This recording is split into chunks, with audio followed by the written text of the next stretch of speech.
Oke, kita mulai ya pertemuan yang ke-8. Silakan siapa yang membuka dengan nyanyian doa.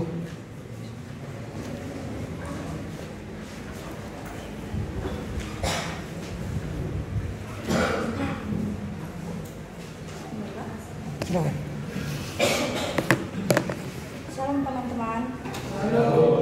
Jadi untuk memulai perkuliahan kita pada sore hari ini, lagunya udah aku kirim dari grup yang kedua ya. Yang pertama tadi ada yang salah. Jadi lagu kita sore hari ini dari Kitab Denden nomor 399 yang ayat pertamanya aja. Mari sorak puji Tuhan, endeskan dan anden meriah. 2, 2, 3 ya. Mari sorak puji Tuhan, endeskan dan anden meriah. Oh surga demi bersorak gembira. Mari rendeng puji Dia, alun si Maria, puji gerhana si Maria.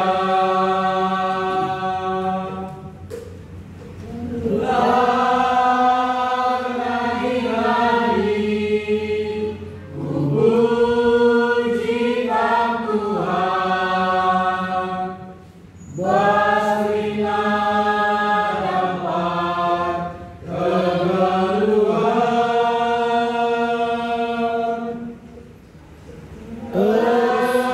Bersulang pria, musuhku ibaskan. Terpuji Tuhan, rasa lelah. Mari kita bersatu di dalam doa. Terima kasih Bapa yang baik, terima kasih Tuhan Yesus atas berkat kebaikan-Mu Tuhan. Di sore hari ini kami masih boleh berkumpul di tempat ini untuk belajar bersama-sama Tuhan Yesus. Bapa yang baik, sebentar Bapa kami akan memulai pelajaran kami. Mari Tuhan Yesus, Engkau yang memberkati pembelajaran kami pada hari ini. Biarlah Tuhan, apapun yang kami dengar, apapun yang diajarkan oleh Bapak dosen kami dapat menambah kepintaran dan juga menambah wawasan hidup kami Tuhan. Begitu juga Tuhan Yesus, kami berdoa untuk Bapak dosen kami, berilah kesehatan, umur yang panjang, dan juga berkati juga keluarganya Tuhan. Tak lupa juga Tuhan Yesus, kami mendoakan kedua orang tua kami dan juga keluarga kami yang jauh daripada kami Bapa. Biarlah Tuhan Yesus, mereka juga bisa dalam keadaan sehat selalu, dan juga Tuhan berkati rezeki mereka, berkati setiap apapun yang mereka lakukan Tuhan. Berkati juga kami yang di tempat ini Bapa. Biarlah Tuhan kami bisa fokus dalam belajar Tuhan. Ini kami Tuhan, dalam nama Yesus Tuhan Juru Selamat kami hidup. Amin. Oke, baik. Terima kasih. Saya absen dulu ya. Andre, Bobi, Christian, Daniel, Dokma, Dunan, Dwi, Elisa,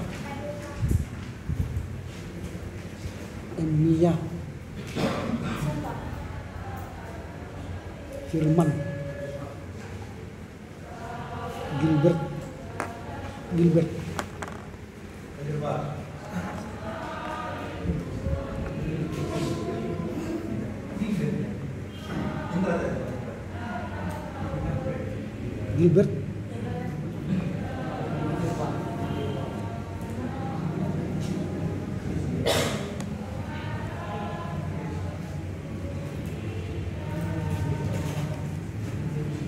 Grace,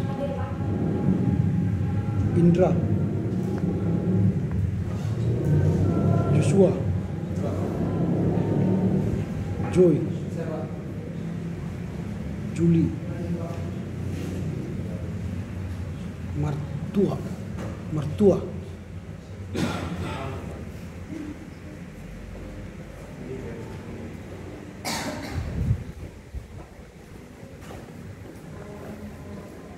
Mentari, Nathanael, Randi, Reni, Reno, Randi Sinaga, Ria, Sadrah, Samuel, Tebarak. Tidak ada.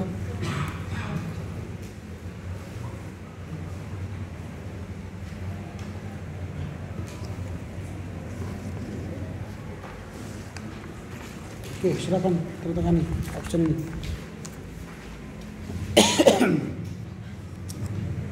Ya, kita akan masuk laporan baca.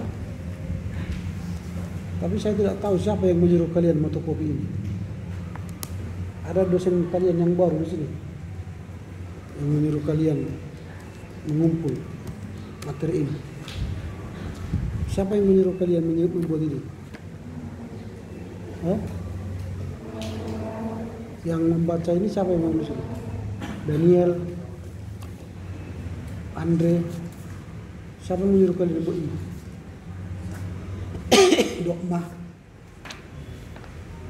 Christian,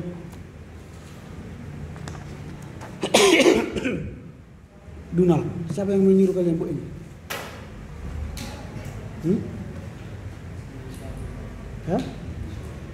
Inisiatif apa? Kalian baca RPS. Apa yang ditulis di situ? Di RPS itu apa ditulis?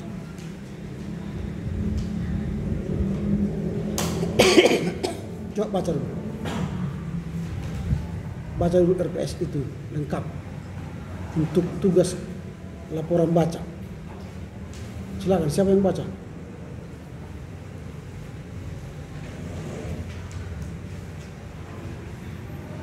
Nomor 2, silakan baca dulu. Dari kalian yang ini, Dunan, Christian, silakan baca. Bagian yang kedua, tugas pribadi A2, silakan baca. Laporan bacaan ini harus dikirimkan ke dosen pengampu suatu hari sebelum pengajian di perkuliahan daring melalui Zoom. Terlewatkan pengiriman akan mengalami kekurangan nilai. Jadi kemana dikirim? Ini kenapa dibawa ini?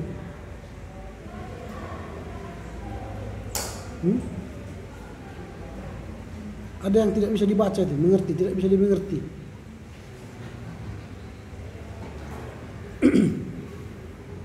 Saya tidak suka dengan paper seperti ini. Ini merusak bumi. Satu lembar ini, satu pohon kalian sudah tebang. Saya tidak suka.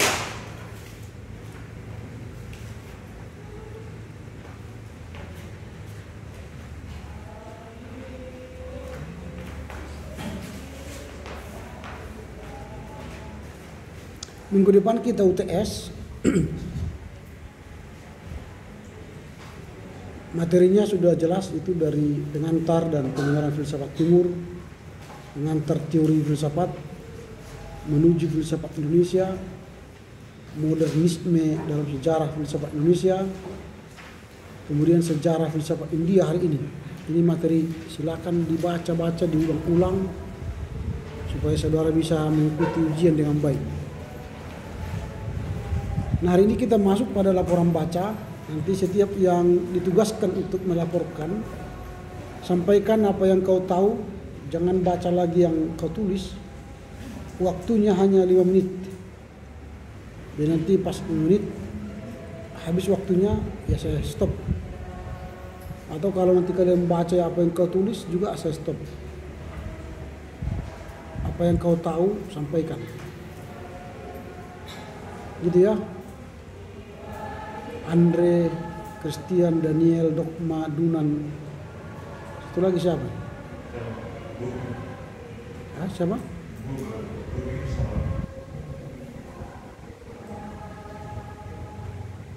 Minggu yang lalu saya sudah sampaikan bagaimana cara mengirim format laporan. Saya pikir saudara sudah dengar ya. Kemarin saya bilang foto, rekam aja supaya kau tahu. Saya bilang. Ternyata hasilnya jebrok juga saudara.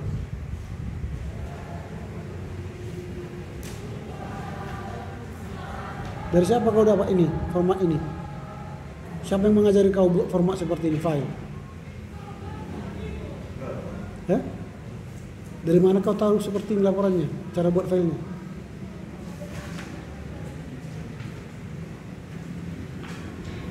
Kau hadir minggu yang lalu? Kau lihat aku tulis di situ contoh buat laporan, formatnya. Saya tulis di situ. Kau lihat? Lalu kenapa seperti ini formatnya?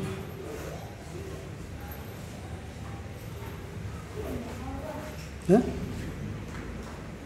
Kenapa seperti ini formatnya? Dari mana kau tahu ini seperti ini? Siapa yang mengajari kau seperti ini? Ya?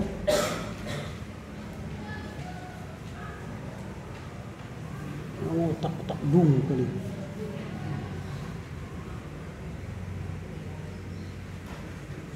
Oke, kita mulai dari saudara Andre. Silakan.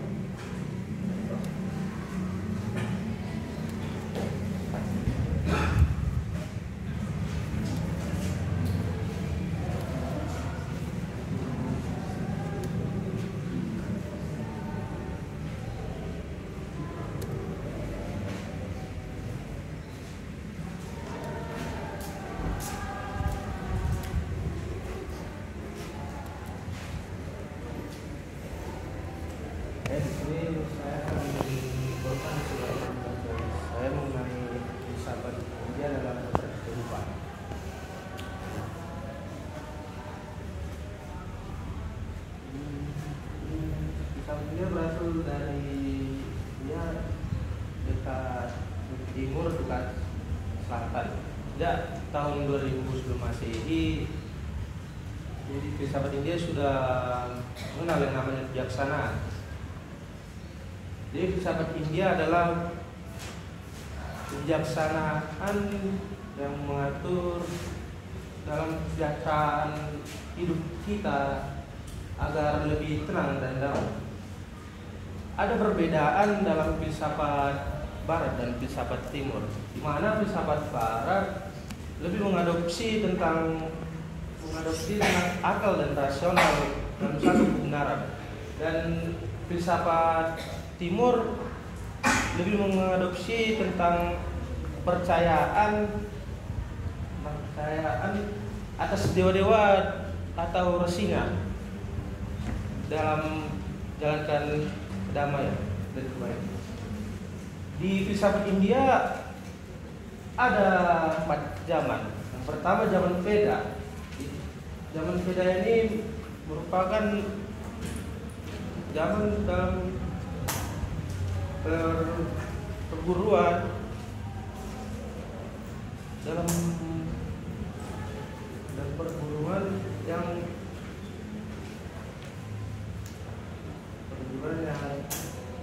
kuno. Ada kemunculan perguruan yang kuno dalam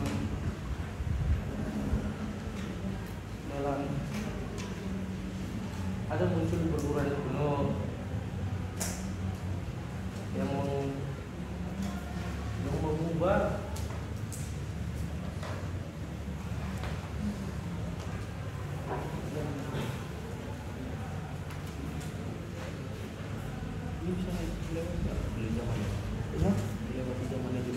Ya terserah kau, sampaikan yang kau tahu. Ya, zaman sutra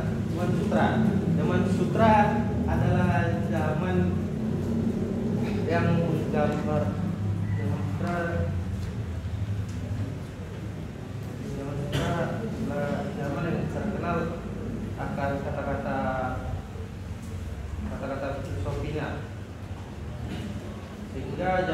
sangat mudah, sangat sulit untuk dipahami jika tidak ada pemikiran. Sehingga ada muncul pemikiran filsafat yang kritis untuk membantu problem-problem filsafat yang ada. Filsafat skolatis. Skolatis ini adalah tidak bisa dibedakan dengan zaman sutra, dikarenakan zaman skolatis dan zaman sutra ini zaman dan abadnya sama. Skolatis adalah zaman sekolah-sekolah perguruan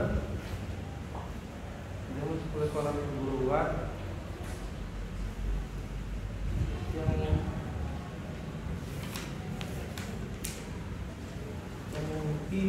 kira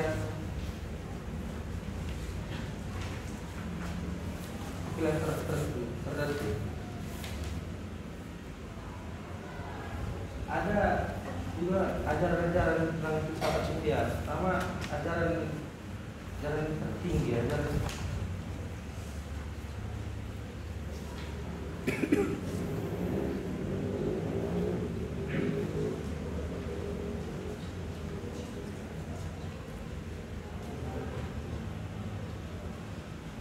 masuk ke ajaran tentang karma. Di filsafat India dikatakan bahwa kita melakukan kesalahan, kita akan perbuatan kesalahan setimpal mendapatkan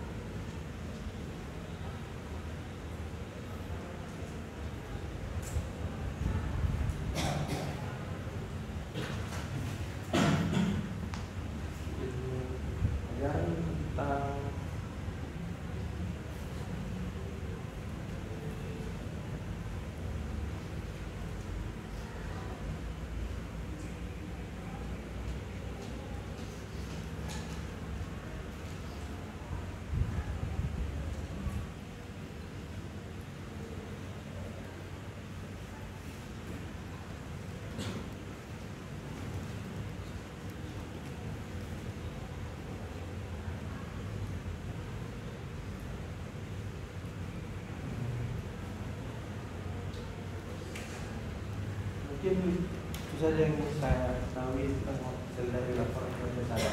Sekian dan terima kasih. Oke.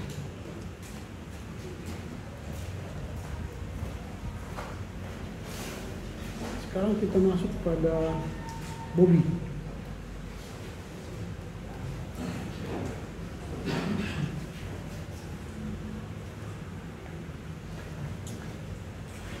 Baik, singkat saya akan melaporkan apa yang saya ketahui dengan laporan kerja saya seperti dia yang menguak kehidupan. Ya, filsafat India adalah filsafat yang berasal dari timur yang berdekatan dengan selatan.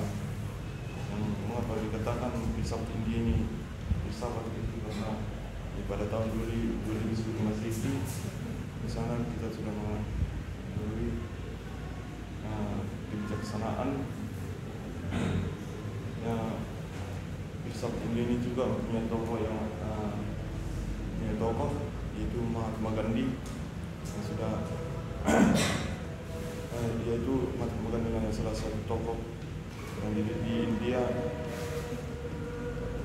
menjadi seorang filsuf. Jadi zaman-zaman di filsafat India juga pada zaman itu adalah 4 di filsafat India. Yang pertama zaman Veda. Zaman Veda ini adalah zaman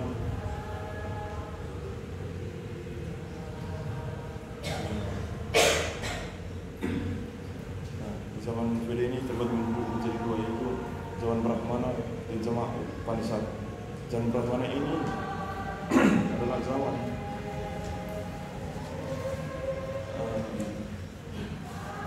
Brahmana artinya adalah doa. Yang dikatakan adalah kaum yang dikatakan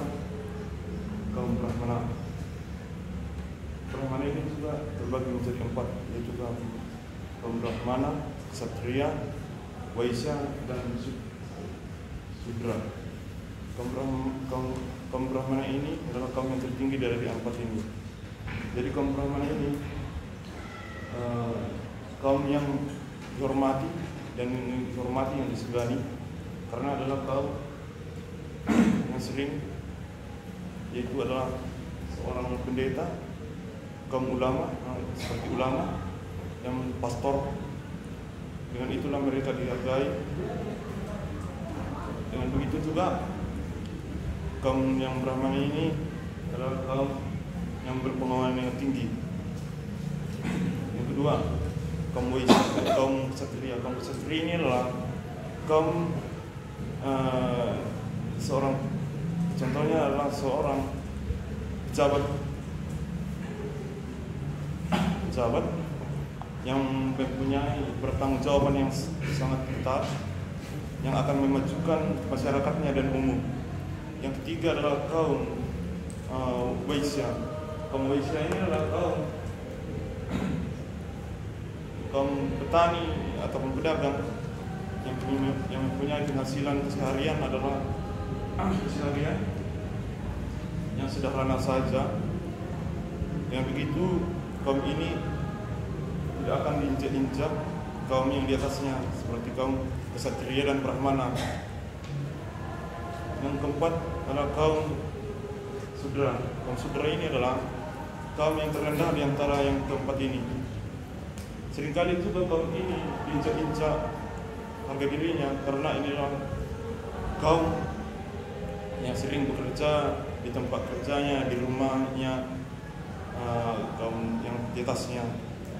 Jadi dengan begitu juga mereka sering direndahkan. Yang kedua tadi zaman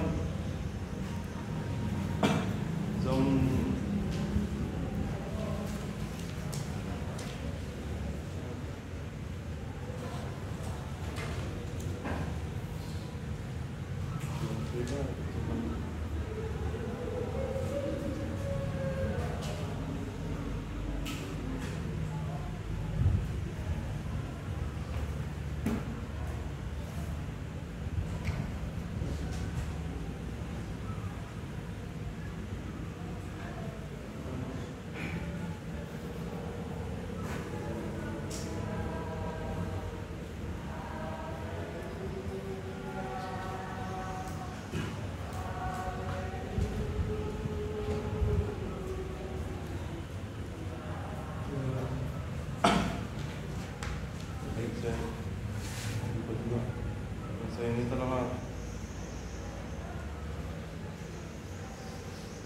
siap. Oke, lepas 5 menit. Udah.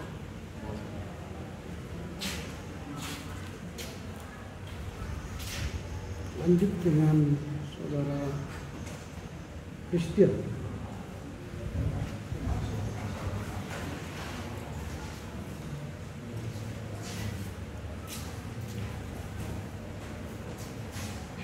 Selamat sore Bapak dosen serta teman-teman sekalian.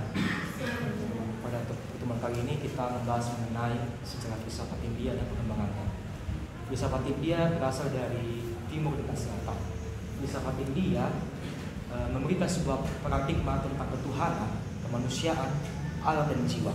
Dengan demikian, filsafat India adalah kebijaksanaan yang mengatur kehidupan untuk kesejahteraan kita hidup di dunia ini dengan lebih tenang dan damai. Perbedaan yang mendasar antara filsafat India dengan filsafat Barat yakni tentang pemikiran mereka, yang dimana filsafat Barat mengadopsi akal dan rasional, sedangkan filsafat India itu mengadopsi pemikiran kepercayaan mereka terhadap dewa-dewa. Di dalam filsafat India ini terdapat ada 4 zaman. Yang pertama zaman Veda.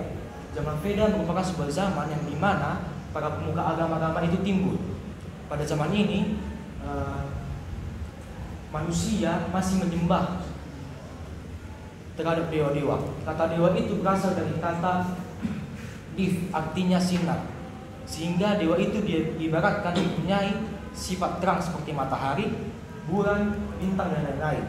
Sehingga dewa itu juga diibaratkan mempunyai kepribadiannya masing-masing. Di zaman Veda ini terbagi dua zaman. Pertama zaman Brahmana. Kata Brahman adalah doa atau ucapan sakti yang diutarakan oleh Brahman. Pada zaman ini pemikiran filsafat India bersifat metafisis, tidak terlihat dan nol, abstrak tapi belum sistematis. Sehingga pemikiran filsafat India ini sudah tersebar di sana sini secara tidak teratur. Yang kedua, zaman Upanishad. Upanishad berasal dari kata Sanskerta yaitu upa, yang artinya dekat. Pada zaman ini pemikiran filsafat India sudah menyebar dan mengetahui, tetapi belum sistematis secara tidak teratur. Yang kedua, zaman epos, di mana zaman epos merupakan sebuah zaman yang penuh dengan bingkai, penuh dengan karya-karya klasik, sebuah pementasan. Pada zaman epos ini timbullah sebuah sastra tentang pergelaran Mahabharata dan Ramayana. Buku Mahabharata menjelaskan tentang pertengkaran, percintaan, dan strategi. Sedangkan Ramayana menginspirasi tentang seloka sama puisi dan drama. Yang ketiga, zaman sutra. Zaman sutra merupakan sebuah zaman yang dimana penuh dengan bingkai-bingkai filsafat, penuh dengan keagamaan kritis, penuh dengan karya-karya klasik oleh para Brahman. Zaman sutra ini ditulis dengan filosofi-filosofi yang dapat disimpulkan, tetapi zaman sutra ini sulit ditangkap tanpa adanya komentar-komentar. Yang ketiga, yang keempat itu ada zaman skolastik. Skolastik itu merupakan sebuah zaman sekolah pemikiran yang berasal dari bahasa Sanskertanya itu Acharya. Pemikiran filsafat India berpengaruh kepada manusia untuk lebih arif dan bijaksana, sehingga manusia diajarkan untuk tidak sombong dan tidak serakah. Dengan demikian pemikiran filsafat India hingga masih saat kini dan tetap stagnan.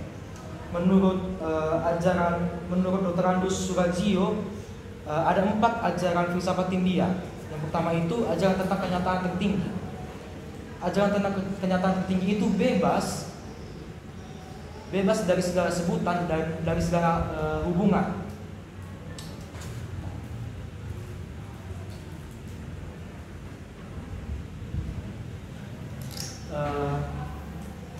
Dengan itu kenyataan merupakan rasionalitas. Ada 3 kenyataan. Yang pertama itu ada rasionalitas konkret, rasionalitas abstrak, dan yang ketiga itu ada rasionalitas nihil. Yang kedua ajaran tentang jiwa, di mana ajaran tentang jiwa ini mengajarkan adanya Tuhan dan mengakui adanya Tuhan, sehingga kita dapat menghargai dan berperasa terhadap Tuhan. Jiwa yang mutlak adalah jiwa yang abadi. Maka jiwa yang bersih ialah jiwa-jiwa yang kekal dari godaan-godaan duniawi. Yang ketiga itu ajaran tentang karma, yang dimana filsafat India mengajarkan jika kita berbuat salah, maka kita akan menerima kesalahan itu dengan setimpalnya. Oke, cukup. Sudah habis 10 menit.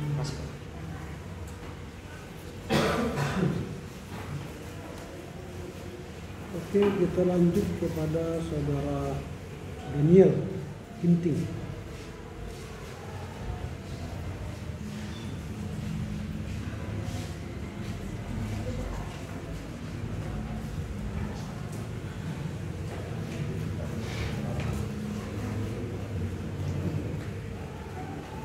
Selamat sore kepada semua. Jadi di sini saya akan menjelaskan laporan bacaan saya mengenai sejarah filsafat India. Bagaimana filsafat India itu ada pada tahun 2000 sebelum Masehi, dan filsafat India ini mengarah ke arah filsafat spiritualitas. Dan zaman filsafat India ini dibagi di zaman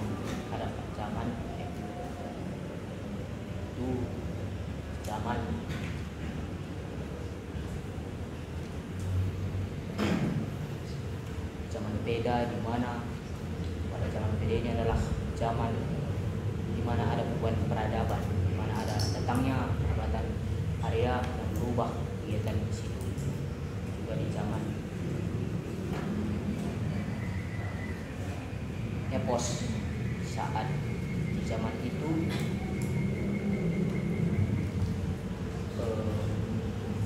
bahas mengenai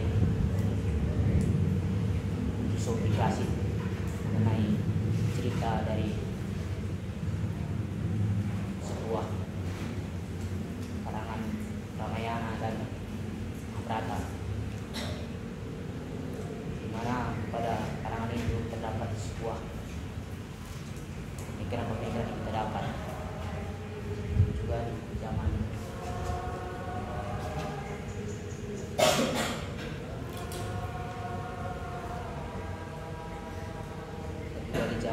skolastik, di mana zaman ini terdapat pemikiran yang bahas tentang filosofi tepat,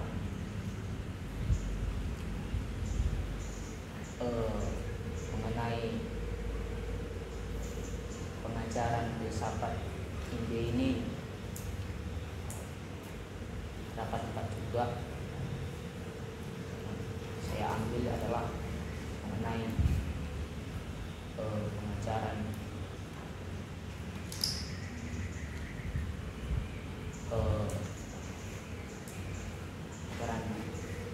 karma, di mana pada pelajaran karma itu apa yang kita lakukan mau baik maupun buruk akan kita terima lagi ke depannya. Dan juga pada pelajaran filsafat India mengenai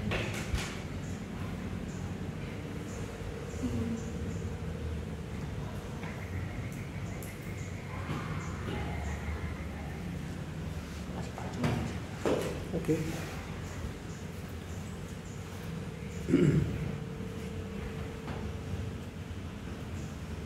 Selanjutnya saudara Dogma.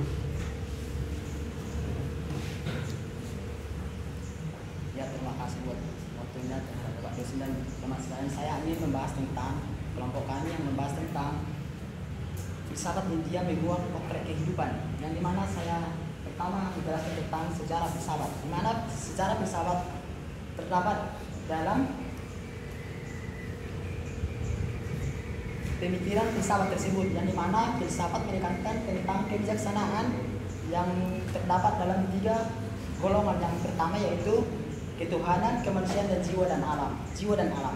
Yang dimana kemanusiaan ini pada tahun 2000 sebelum Masehi, filsafat itu ada yang sampai sekarang masih kita pakai tentang kemanusiaan dan ketuhanan, di mana itu dipakai di dalam dasar negara kita, yaitu ketuhanan yang Maha Esa yang pertama, dan kedua kemanusiaan, dan yang ketiga mengenai jiwa dan alam. Ini berkaitan tentang kebijaksanaan, yang dimana filsafat Barat ini datang pada tahun 2000 sebelum Masehi. Diperkirakan ini lebih duluan filsafat ini datang daripada filsafat Yunani maupun Islam. Dan kedua, kita berbicara tentang sejarah filsafat India. Iya, filsafat India ini terdapat di bagian timur berdekatan dengan selatan, di mana kebijakan filsafat ini memberikan dampak pengaruh yang baik terhadap masyarakat timur, yang membawa kebijakan-kebijakan tersebut membawa kita tentang keselamatan. Iya, ada perbedaan filsafat barat dan filsafat timur, yang dimana filsafat barat mengatakan tentang akal dan rasional. Akal dan rasional itulah yang membawa kita ke dalam keselamatan, sedangkan filsafat India ini mengatakan bahwa kita harus mengadopsi pemikiran-pemikiran tersebut untuk kepercayaan kita, yang dimana saya simpulkan tentang perbedaan pemikiran filsafat barat dan filsafat India ini sama-sama berkaitan tentang keselamatan, yang dimana hanya saja teorinya yang berbeda, yang dimana itu tergantung diri kita sendiri yang mempunyai akal, pikiran, serta jiwa kita untuk mengadopsi kepercayaan tersebut. Dan kita memasuki tentang zaman beda, zaman yang ada pada periode 2000 sebelum Masehi sampai 1000 sebelum Masehi. Mana tersebut ada 4 zaman, yaitu yang pertama zaman Veda 1500 sebelum Masehi sampai 600 sebelum Masehi. Di sini zaman Veda ini dikatakan di mana bangsa Arya datang ke wilayah India untuk membawa pemikiran-pemikiran mereka, yang di mana filsafat India itu sudah ada kian. Filsafat India itu sudah ada kian, tetapi bangsa Arya juga membawa tentang masukan-masukan terhadap bangsa India, yang di mana pada saat itu juga walaupun filsafat India sudah ada mengenai keselamatan, tetapi filsafat India kuno atau India aslinya yang masih mempercayai tentang budaya Drawida yang mengenai tentang kepercayaan hal-hal mistis, hal-hal tentang yang mistis tentang alam, kepercayaan tentang alam gitu. Dan yang di sini tekankan tentang bangsa Arya supaya mereka akan mengenal lebih dalam lagi tentang keselamatan yang mempercayai tentang dewa-dewa, yaitu agama Hindu. Sehingga itulah yang dimaksud dengan zaman Veda. Dan yang kedua zaman Epos, di mana zaman Epos ini ada pada tahun 600 sebelum Masehi sampai 200 Masehi. Iya, zaman Epos ini membawa yaitu zaman-zaman klasik, dan di mana di sini zaman ini menceritakan tentang zaman-zaman dewa Brahmana dan dewa lainnya yang menceritakan tentang dunia bersinetronan. Ya, di sini menceritakan tentang di mana kesejahteraan agama itu, yang di mana semua orang mengetahui tentang film gitu. Inilah yang menyebabkan terjadinya penyebaran cepat terhadap agama Hindu. Ya, yang ketiga yaitu zaman Sutra, yang dimana zaman Sutra ini sama dengan zaman skolastik, sama-sama berdiri, sama-sama ada pada tahun 2000 Masehi. Iya, yang saya berbicara tentang zaman Sutra, yang mana zaman Sutra ini adalah zaman yang dimana banyak filosofi, banyak pemikir-pemikir tentang filosofi yang pertama-tama tidak diakui, tetapi kemudian harinya itu membawa dampak-dampak kritis gitu. Dan yang keempat adalah zaman skolastik, yang dimana di sini zaman-zaman sekolah pemikiran, zaman-zaman sekolah-sekolah pemikiran, yang di sini adalah merdekanya agama Buddha, yang di sini dapat kita simpulkan di mana zaman skolastik ini adalah zaman kemerdekaan kita untuk memilih kepercayaan kita terhadap agama-agama apa yang kita percaya dengan ajaran-ajaran yang benar. Ya, masuk kita tentang ajaran-ajaran filsafat India, yang dimana satu adalah yang maha tinggi. Ya, berbicara tentang yang maha tinggi ini adalah salah satu cukup harus waktu.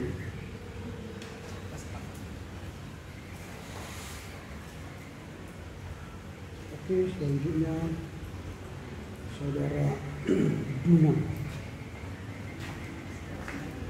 Shalom, selamat sore semua teman-teman dan Bapak dosen. Di sini saya akan menjelaskan laporan bacaan saya mengenai filsafat India. Filsafat India terjadi pada tahun 2000 sebelum Masehi.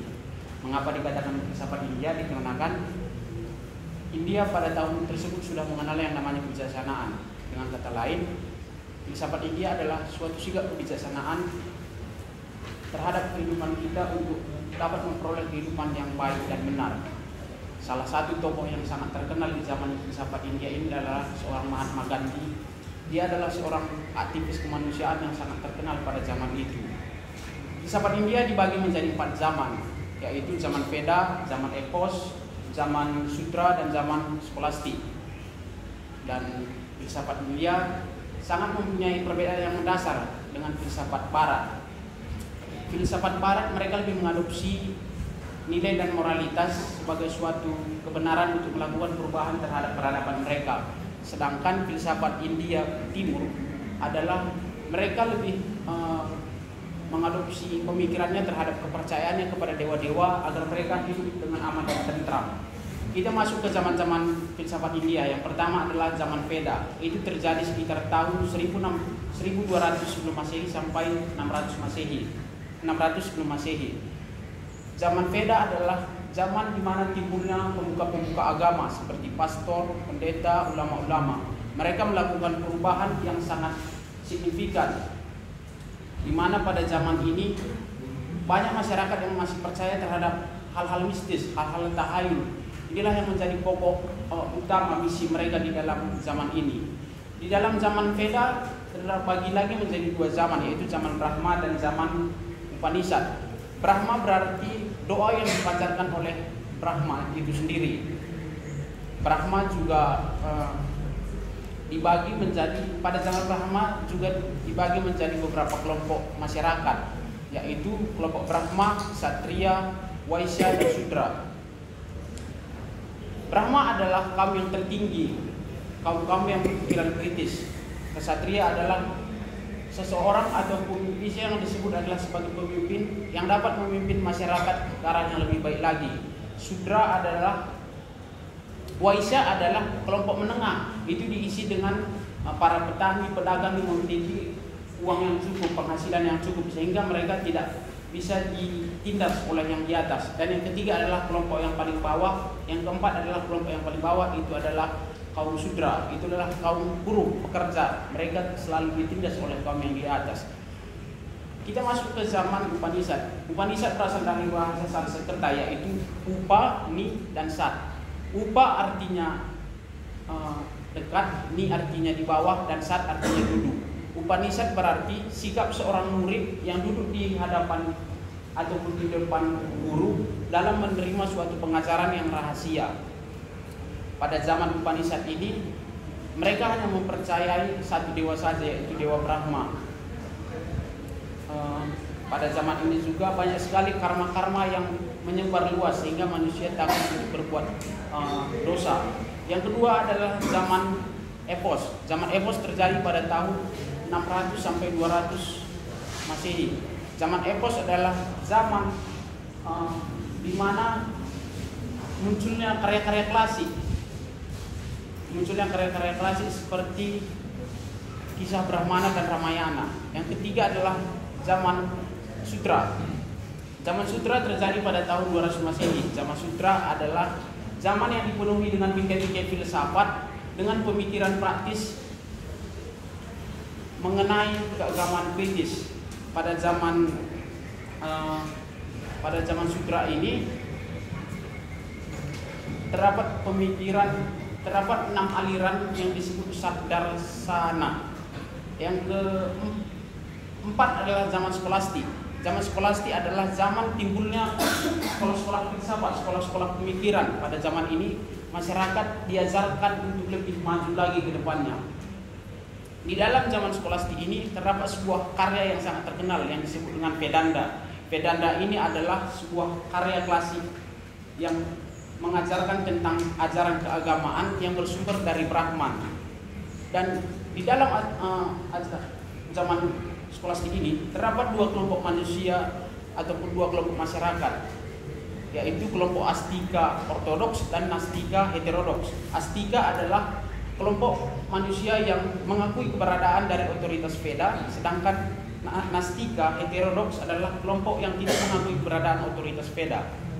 Kita masuk ke ajaran-ajaran dari filsafat India. Terdapat 4 ajaran yang ada di filsafat India. Yang pertama adalah ajaran mengenai kenyataan yang tertinggi, di mana ajaran ini mengajarkan kita untuk lepas dari segala hubungan dan lepas dari segala nama.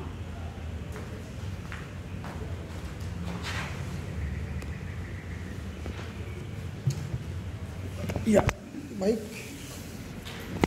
Terima kasih atas laporan bacanya, saudara yang telah bekerja dengan baik ya. Ada yang baik, ada yang kurang baik. Ya, ini belajar untuk semakin baik ya. Tentu apa yang disampaikan oleh teman-teman kita tadi, yang disampaikan mereka itu terbatas waktu, tapi kan mereka sudah kirimkan di WA grup kita laporan mereka. Ada hal-hal yang belum mereka laporkan yang mungkin menurut kita perlu kita tambah. Karena saudara sudah membaca, saya yakin saudara sudah membaca. Karena itu diberi kesempatan kepada saudara untuk menambah informasi yang menurut saudara tidak tertuang dalam tulisannya atau dari penyampaian mereka tadi. Karena itu mari silakan memberikan masukan sehingga apa yang kita cita-citakan untuk membahas sejarah filsafat India hari ini bisa semakin disempurnakan. Silakan siapa yang mau menambah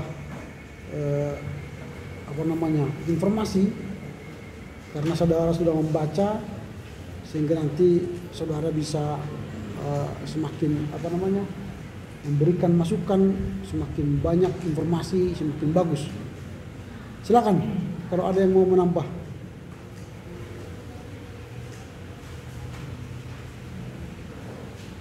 Ada?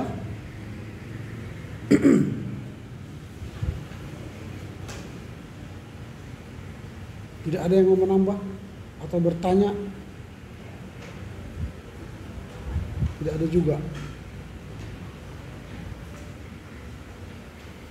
Oke, untuk karena ini kali pertama mungkin ajas permakluman masih saya berikan ya kepada saudara-saudara.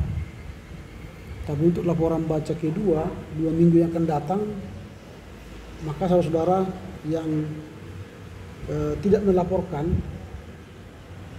dan juga saudara tidak membaca artikel yang saya kirim, maka akan ada konsekuensi-konsekuensi yang akan saudara terima. Kalau hari ini saya tidak akan melakukan itu karena mungkin ya baru pertama kali ya. Tapi kalau 2 minggu yang akan datang, ketika saya tanya siapa yang ingin menambah dari apa yang telah disampaikan pembaca, saudara diam dan saudara tidak ada bertanya juga, maka nanti akan saya tanya siapa yang membaca atau tidak membaca buku itu. Kalau saudara juga tidak membaca buku itu, hanya datang mendengar mereka menyampaikan di sini, atau nanti saudara bertanya di luar tempat padahal saudara tidak baca buku itu atau artikel yang telah saya kirim ke grup itu, maka saudara akan saya beri sanksi di kelas ini. Saya ingin kelas ini adalah kelas yang interaktif ya, interaktif. Jadi mereka ini hanyalah pemantik diskusi kita, membuka perbincangan kita tentang topik. Selanjutnya kitalah yang berdiskusi. Karena saudara sudah baca, pasti ada yang bolong-bolong yang tidak mereka sampaikan, atau salah menyampaikan informasi, atau salah memahami. Saudara bisa mendebat, atau saudara bisa memberikan informasi yang lebih bagus. Gitu ya. Tapi kalau saudara nanti tidak ada, maka sangat-sangat disayangkan nanti saudara tidak aktif di kelas ini. Begitu ya. Nah, evaluasi saya terhadap apa yang disampaikan oleh teman-teman kita, sebagian laporan ini sudah memenuhi persyaratannya. Dia membahas secara runut dari awal sampai akhir, sampai kesimpulan pun dia baca. Tapi ada asal mengisi, artinya dia hanya menulis, tapi tidak mengerti apa yang dia tulis, tidak sampai pada akhir cerita. Nah, kalau kita membaca sebuah dokumen atau buku, bacalah berulang-ulang. Itu kan, jangan sekali baca lalu Anda menulis seolah-olah Anda memahami, gak ada gunanya. Lebih baik Anda pahami dulu, mengerti, pahami, ulangi, sehingga Anda mengerti. Kalau menceritakan apa yang saudara mengerti itu enak.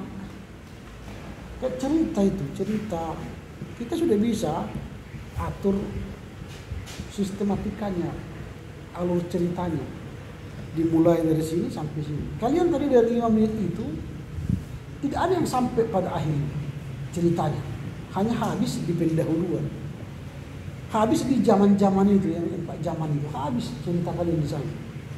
Tidak ada yang sampai kepada potret kehidupan, tentang manusia, tentang kesimpulan.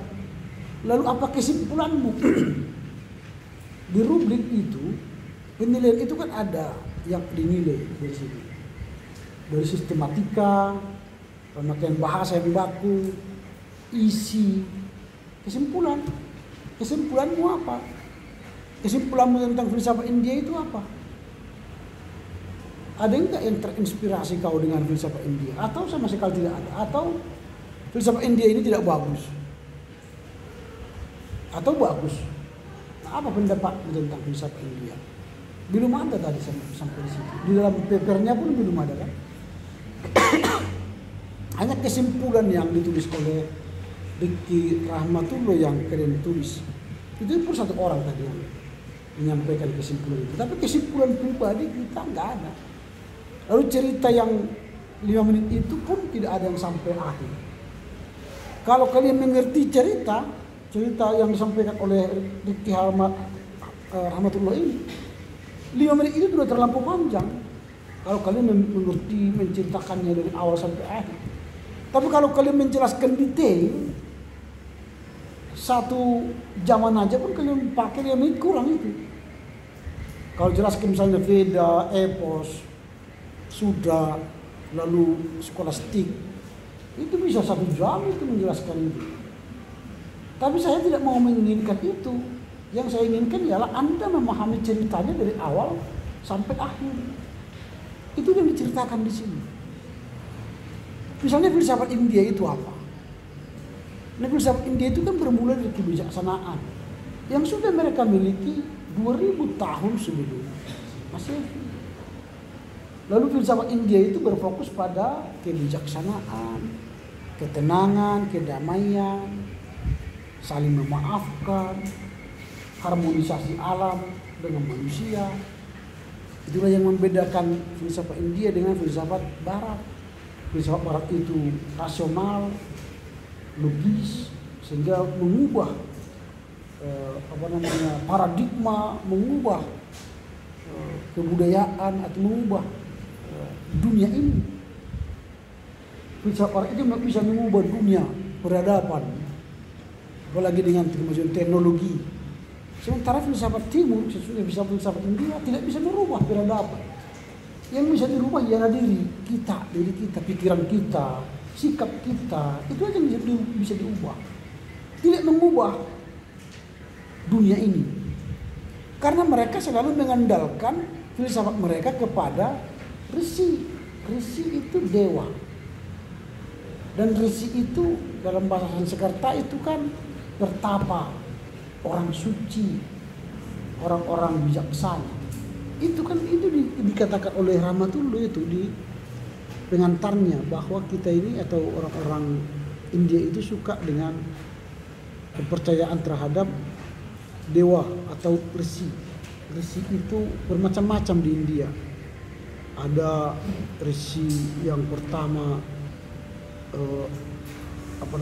risi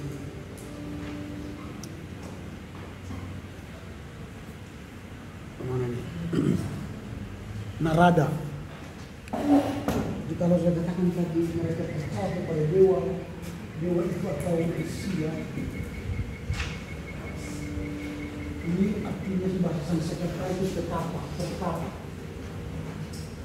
atau orang bijak, atau orang suci ya. Jadi mereka hanya percaya kepada ini, si dewa. Dewa yang mereka kagumi ada dewa si Narada, dewa atau si Narada. Dewa ini adalah dewa yang sangat paling terkenal di filsafat Hindu. Karena dewa ini adalah seorang penyiar berita atau utusan para dewa. Penyiar berita atau utusan para dewa. Dan juga dia terkenal sebagai pemusik yang handal. Maka dia sangat dikenali, dikagumi dengan musiknya dan pengetahuannya tentang kebijaksanaan spiritual. Ini dewa atau risi Narada. Yang kedua adalah risi Valmiki.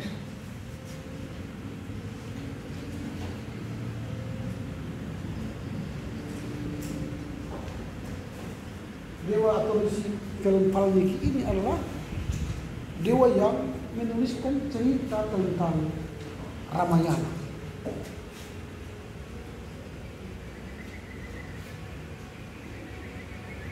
Di Lenteng Ramayana ini ada cerita tentang bagaimana seorang ibu yang akhirnya mengusir anaknya ke hutan ya, beserta istrinya Sita dan anak-anaknya.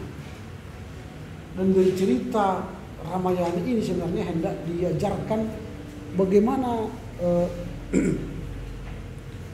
kehidupan secara filsafat ya, bagaimana mereka hendak diajarkan tentang nilai-nilai atau tindakan dharma dari seorang anak kepada ibu.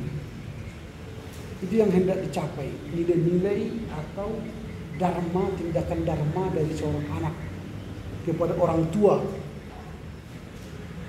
kepatuhan terhadap orang tua, keberanian dan cinta. Itu yang diceritakan dalam Ramayana yang ditulis oleh Rishi Dewa Valmiki. Yang ketiga, Dewa Vyasa.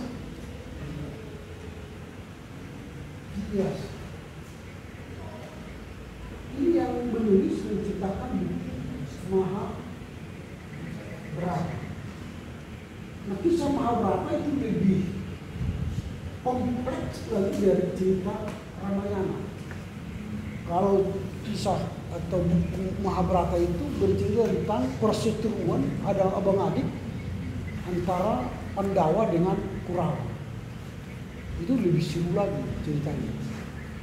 Tapi perseteruan antara Pandawa dan Kurawa itu dalam dialog mereka menghasilkan filsafat tentang etika moral. Jadi cerita tentang Mahabharata itu yang ditulis oleh Vyasa itu hendak menekankan pentingnya nilai-nilai etika moral. Kalaupun antara Pandawa dan Kurawa berkelahi, tapi dalam perkelahian mereka itu hendak menekankan bagaimana etika moral mereka dari kisah Mahabharata ini. Sehingga mereka mendapatkan ajaran yang sangat berharga tentang keadilan, pengorbanan, dan tugas kehidupan manusia. Dari cerita ini, karena panjang ceritanya ini. Nanti kelompok Pandawa ada kelompoknya, ada kelompok Kurawa sebagai musuh, ada kelompok-kelompoknya. Dan dia akan lahir dalam Bhagavad Gita. Bhagavad Gita itu cerita tentang etika-etika moral ya, dan keberanian dan cinta. Nah itu kalau kita bicara dewa yang ketiga atau Sri yang ketiga, yaitu Vyasa. Yang keempat ialah dewa atau Rishi Viswamitra.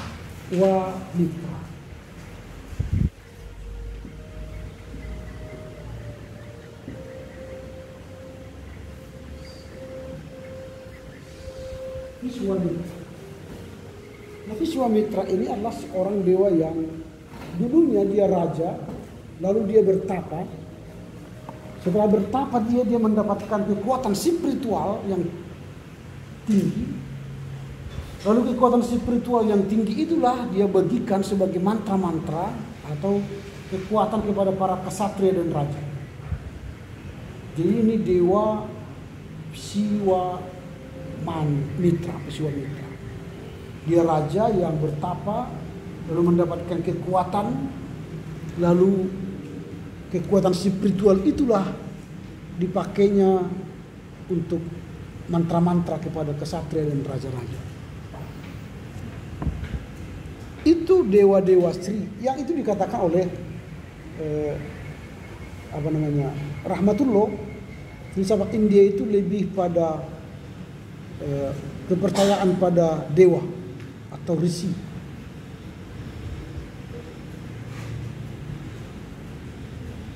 Lalu dia menjelaskan zaman dari filsafat India itu. Rahmatullah menjelaskan bagaimana zaman ke zaman itu mengalami dinamika ya, dinamika perkembangan mulai dari zaman Veda. Zaman Veda itu kan zaman di mana terjadi penggantian ya, ketika ras Arya datang ke India tahun 2000 sebelum Masehi, lalu sampai tahun 600 sebelum Masehi, mereka mengubah dari suku asli itu menjadi hilang dan tinggallah mereka di sana. Suku Drawida itu hilang. Suku asli India itu hilang, diganti oleh ras Arya. Ini pada zaman Veda. Nanti pada saat itu maka lahirlah nanti kitab-kitab Brahmana dan kitab Upanishad itu, yang menjadi sumber filsafat mereka, mengatur kehidupan mereka. Jadi hilanglah tradisi Drawida dan mulailah ditetapkan tradisi Arya dengan menekankan kitab-kitab Brahmana dan Upanishad. Itu yang kita lihat pada zaman Weda. Kemudian zaman epok, zaman epos, ya. Ini tadi bercerita tentang ini, cerita Dewi atau Risi Valmiki dan Vyasa. Di situ sudah mulai lahir karya-karya klasik Ramayana dan Mahabharata itu. Terkenallah di sini tadi dewa atau Risi Valmiki dan Vyasa itu. Itu pada zaman epos. Itu antara 600 sebelum Masehi sampai 200 sebelum Masehi, 200 Masehi. Jadi itu lama sekali itu. 600 sebelum Masehi sampai 200 Masehi. Berarti itu kan 800 tahun. Hampir 1 abad.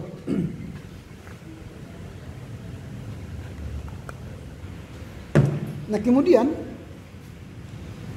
nanti itu kan dibagi lagi kisah Ramayana dari 24.000 sloka menjadi 7 kanda. Kanda itu bagian.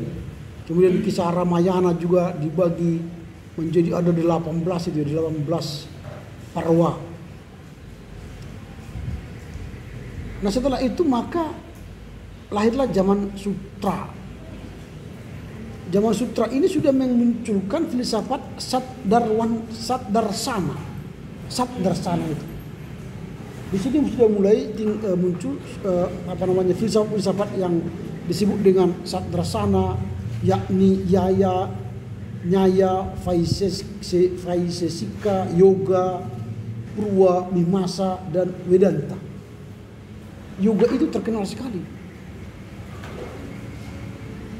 Dan nanti kalau sudah masuk kepada filsafat skolastik, orang-orang India yang sekolah studi ke Amerika dan ke Eropa membawa yoga itu. Lalu terkenallah di Amerika, di Barat atau di Eropa itu yoga. Dan sekarang pun ke Indonesia sudah banyak yoga. Yoga itu yang terkenal adalah yoga Yoga Sutra. Yoga Sutra itu ditulis oleh Yoga Sutra ya.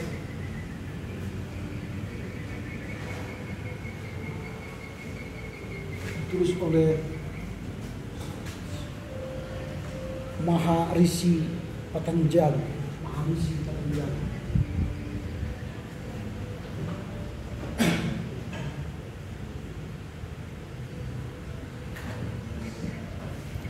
Patanjali. Jadi yoga ini mengajarkan soal ketenangan pikiran, pemusatan pikiran, mengendalikan pikiran, atau penghentian pikiran. Itu yoga. Jadi orang-orang yoga itu bisa menghentikan pikirannya atau mengendalikan pikirannya, sehingga dia bisa tenang, dia bisa damai. Kita kadang-kadang kan nggak bisa mengendalikan pikiran kita atau menghentikan pikiran kita. Ada banyak pemikiran-pemikiran yoga yang bisa bermanfaat bagi kita. Misalnya kalau saudara-saudara sering bermimpi malam-malam dikejar orang, lalu kalian hampir dapatkan, akhirnya kalian berteriak, "Weh! Baru yang mimpinya kau. Atau kalian mengejar orang tapi nggak dapat, akhirnya nangis. Itu karena kalian salah beryoga. Mengapa? Karena kalian waktu tidur itu pasti kalian tidur bungkuk. Apalagi mungkin hari dingin kan? Atau kebiasaan kalian tidur memang begitu. Orang yang tidur seperti itu adalah merusak pikiran, merusak jiwa. Makanya oksigen yang ke otak terhambat karena kalian bungkuk gini. Aliran darah, sirkulasi darah tidak normal. Maka kalian mimpi buruk. Jadi kalau ingin mimpimu bahagia, senang, ikutilah cara tidur yoga. Tidurlah dengan telentang, tapi jangan telantang, nanti kau telantang pun salah kan?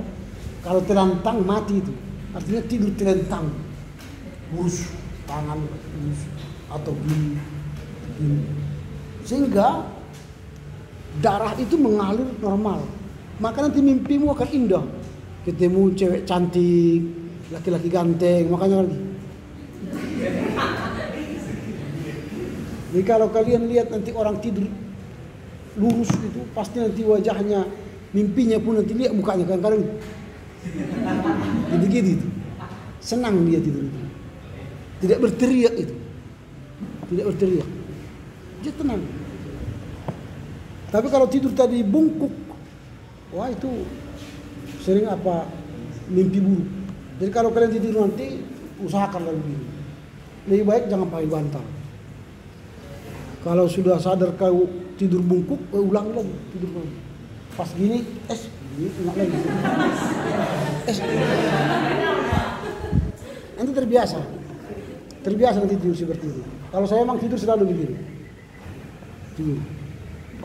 Maka kualitas tidur kita jauh lebih berkualitas dibanding orang yang tidur bongkok bungkuk 6 jam. Kalaupun kita tidur 6 jam atau 8 jam bungkuk, kita tidur 1 jam lurus begini, telentang, itu kualitasnya sama.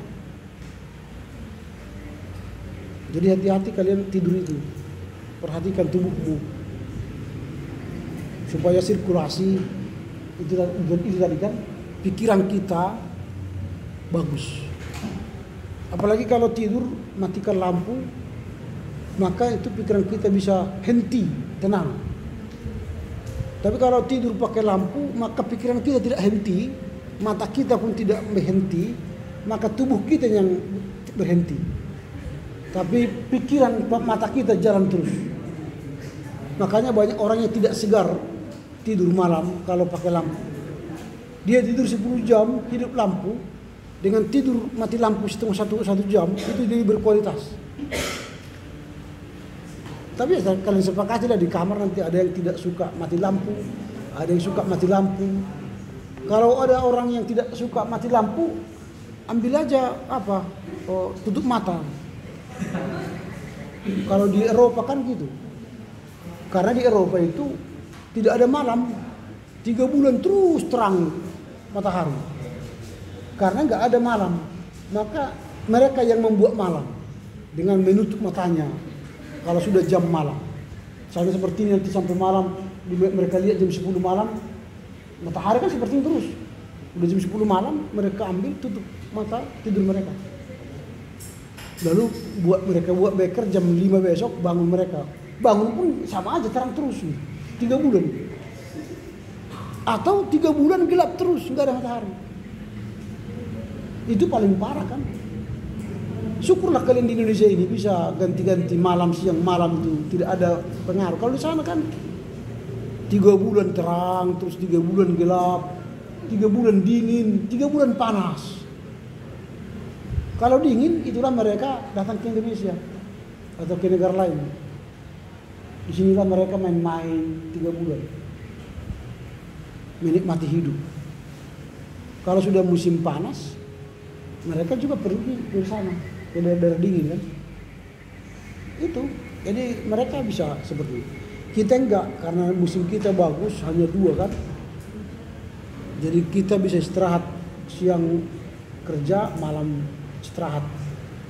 Tapi kadang-kadang kalian masih kerja juga malam, akhirnya tubuh kalian rusak. Nah ini yang ditulis oleh Rahmatullah ini. Lalu kemudian Rahmatullah melihat filsafat India itu, setelah dia menjelaskan tadi pemikiran-pemikiran atau zaman-zaman itu sampai zaman skolastik, maka dia menyampaikan ada filsafat India, ajaran filsafat India itu tentang kenyataan yang tertinggi, yaitu zat yang mutlak, lalu tentang ajaran tentang jiwa, kemudian karma, kemudian tentang ajaran kelepasan. Kelepasan itu kan moksa. Supaya bisa kita ini menjadi selamat, maka moksa, lepaskan dari keinginan. Itu yang ajaran India. Lalu menurut dia begini, karena ajaran India ini tidak banyak dipraktikkan orang, sehingga tidak terkenal filsafat India ini. Saya katakan tadi yoga itu kan baru-baru ini, itu abad ke-20, 21, abad ke-20 lah, mereka bawa ke Amerika dan Eropa, maka terkenal, sehingga tidak dikenal orang. Tetapi Mahatma Gandhi dulu sudah pernah mencoba menghidupi filsafat India dengan gerakan ahimsa. Itu yang membuat mereka merdeka dulu, gerakan ahimsa. Tetapi gerakan ahimsa ini kan, ahimsa tahu kan artinya ahimsa? Ahimsa tidak menyakiti atau tidak ahimsa, tidak menyakiti, tidak melakukan kekerasan. Sehingga Mahatma Gandhi menjadi tokoh kemerdekaan India, walau dia ditembak tanggal 31 Januari 1948 kan. Tapi penjajah bisa hengkang dari India gara-gara ahimsa. Ketika mereka datang ke kantor-kantor kolonial, ditembak mereka duduk mati, mereka tidak lawan. Mati ya mati, tapi jalan terus. Mereka tidak balas. Akhirnya orang Inggris heran, udah dibunuh pun nggak melawan, dipukul pun nggak melawan. Akhirnya mereka menyerah sendiri. Aneh kan? Itu gerakan ahimsa. Tapi itu kan hanya Mahatma Gandhi yang begitu. Yang lain tidak memperkenalkan filsafat-filsafat India itu, sehingga tidak terkenal. Nah itulah membuat filsafat India tidak terkenal menurut Rahmatullah tadi, Rahmatullah. Maka dia bahaslah soal potret kehidupan di bab 3. Karena tidak ada yang memperkenalkan filsafat India ini, maka dia contohkanlah bagaimana potret tentang kehidupan itu supaya filsafat India itu dikenal orang. Kan ini cerita kan mengapa kehidupan dunia takkan bisa terganti jika kau mengulang lagi mengenai cinta. Cinta bukan hanya sekedar asmara dua sejoli, cinta ibaratkan dua mata pisau yang saling menguliti.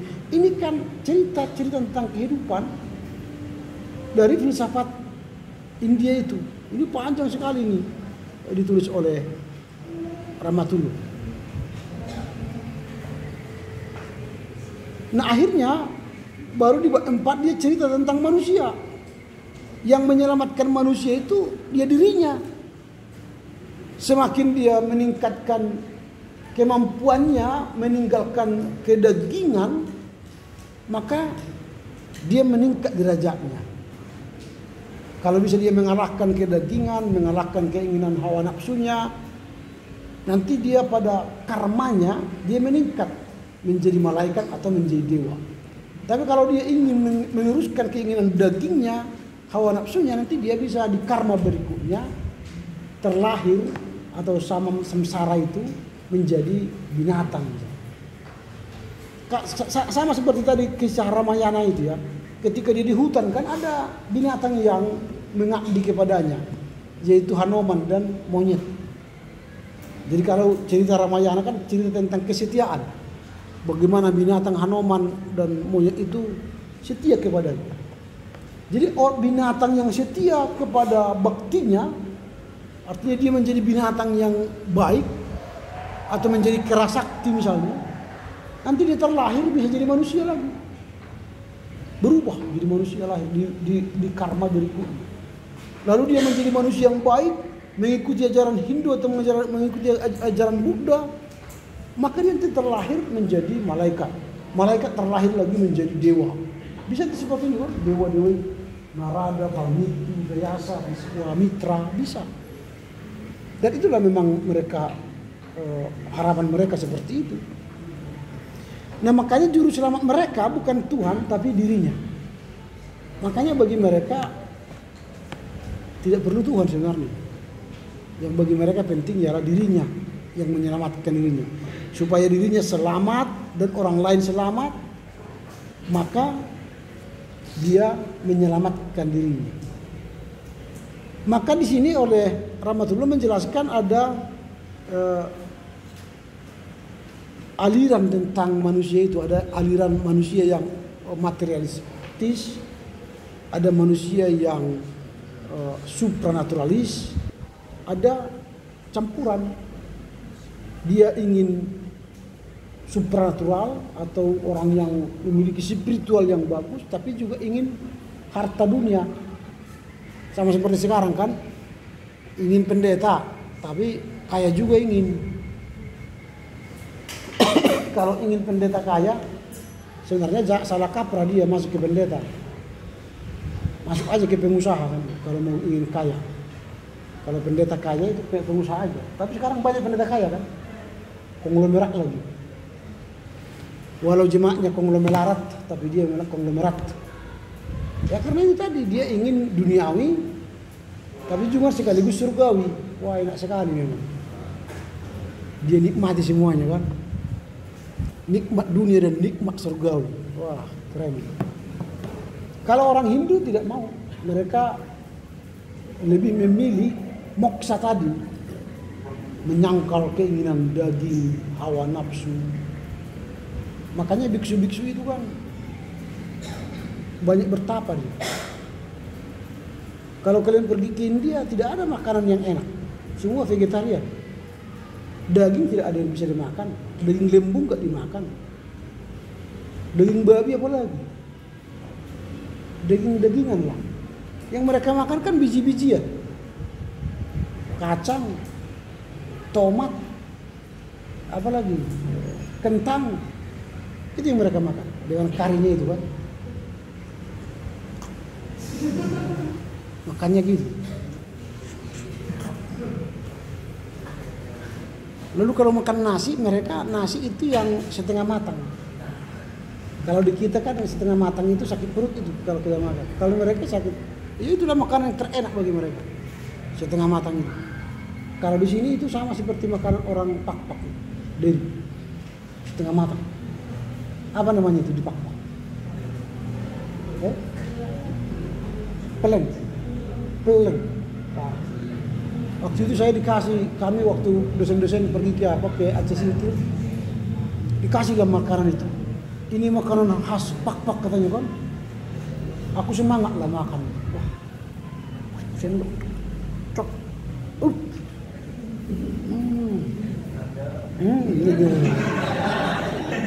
Aku terbayang ketika di India dulu makan seperti itu.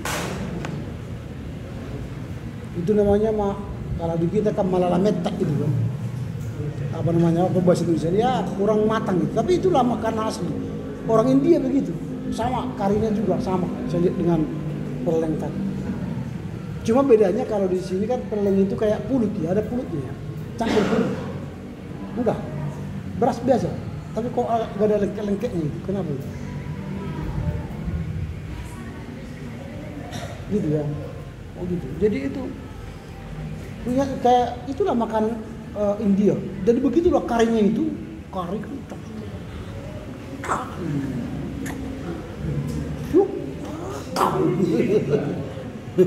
Enak itu. Bagi yang merasa kalau nggak biasa nggak enak. Nah itulah. Jadi mereka menahan diri. Kalau kita kan tidak bisa jadi tiap hari daging kan. Senin daging, Selasa daging, sampai Minggu pun daging. Itu makanya kita gemuk. Itu ya. Lalu nanti disimpulkan ada lagi di sini dia jelaskan lagi tentang manusia itu sebagai monopluralis, raga jiwa, kemudian manusia budaya dan sebagainya. Kemudian dia menyimpulkan filsafat itu. Apa yang dia buat tentang filsafat oleh Rahmatullah? Filsafat masa kini itu. Yang pertama dia katakan filsafat itu adalah sebagai filsafat yang menyenangkan katanya. Menyenangkan. Filsafat itu menyenangkan. Di halaman berapa ini? Sebentar. Ini menyenangkan. Ya. Tetapi juga dia mengatakan filsafat itu hanyalah sebatas imajinasi. Hanyalah sebatas imajinasi. Ya, apa namanya? Hayalan. Bukan kenyataan. Memang banyak filsafat itu ya banyak hanya hayalan. Tidak kenyataan. Namanya pun filsafat, abstrak ya, tidak nyata. Tapi dari yang abstrak itulah, yang tidak nyata itulah kita punya inspirasi kreatif sehingga filsafat yang tidak nyata itu menjadi nyata. Maka dia mengatakan filsafat itu berpikir ya, berpikir, kemudian berpikir merupakan aktivitas kognisi atau kognitif. Berpikir merupakan proses yang melibatkan beberapa manipulasi pengetahuan di dalam sistem kognitif dan sebagainya. Sehingga dengan berfilsafat itu mengajak kita untuk berimajinasi, dan imajinasi itu menjadi kreativitas kita dan akhirnya menjadi kenyataan. Inilah yang dijelaskan oleh Rahmatullah. Nanti kalian baca juga kesimpulan-kesimpulan yang dia ambil. Silakan baca karena ini nanti akan keluar dalam ujian UTS kita. Jadi baca-baca ulang, pahamilah apa itu filsafat India, pemikiran-pemikirannya, kemudian apa yang membedakan dia dengan filsafat Barat, lalu apa yang menjadi ajar utama dari filsafat India. Tadi sudah dijelaskan 4 itu ya. Silakan dibaca ulang. Sehingga nanti ketika ujian saudara sudah bisa menjawab dengan baik. Sampai di sini ada pertanyaan? Ada? Kalau tidak ada silakan kita tutup pertemuan ini. Kita jumpa minggu depan. Dan kalau nanti misalnya bertanya, Pak, kami kirim sekarang laporan bacanya. Jangan bertanya lagi karena di situ kan sudah ada 1 hari sebelum hari H. Jadi kalau minggu depan ujian, kenapa kau tidak ngapain kau kirim? Kirimlah minggu depan pada saat mau laporan baca. Fokuslah kau pada materi ujian tengah semestermu. Gitu ya. Kadang-kadang pertanyaannya tidak jelas Pak di kelas. Sudah saya tanya kan ada yang kurang jelas, nggak ada yang bertanya. Tapi sudah tidak jelas Pak kata. Waduh. Oke, silakan. Siapa yang menutup?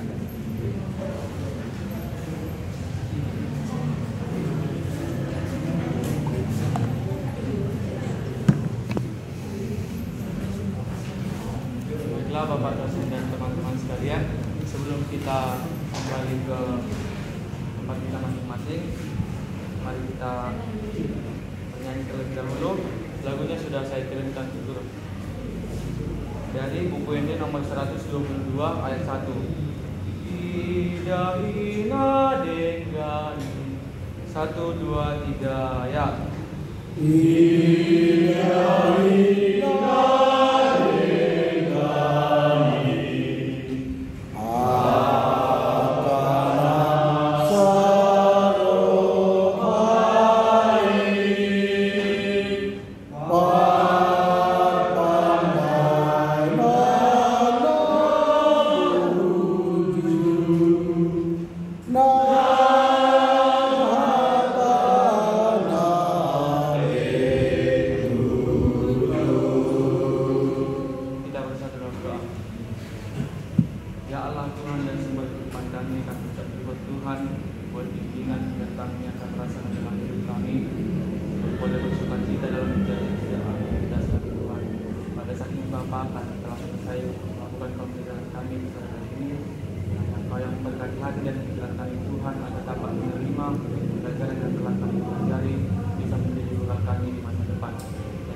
Yesus, kami juga berdoa untuk Bapak dan kami yang telah mengajari kami hal yang memberikan hikmat kebijaksanaan dalam membimbing dan mengajari kami.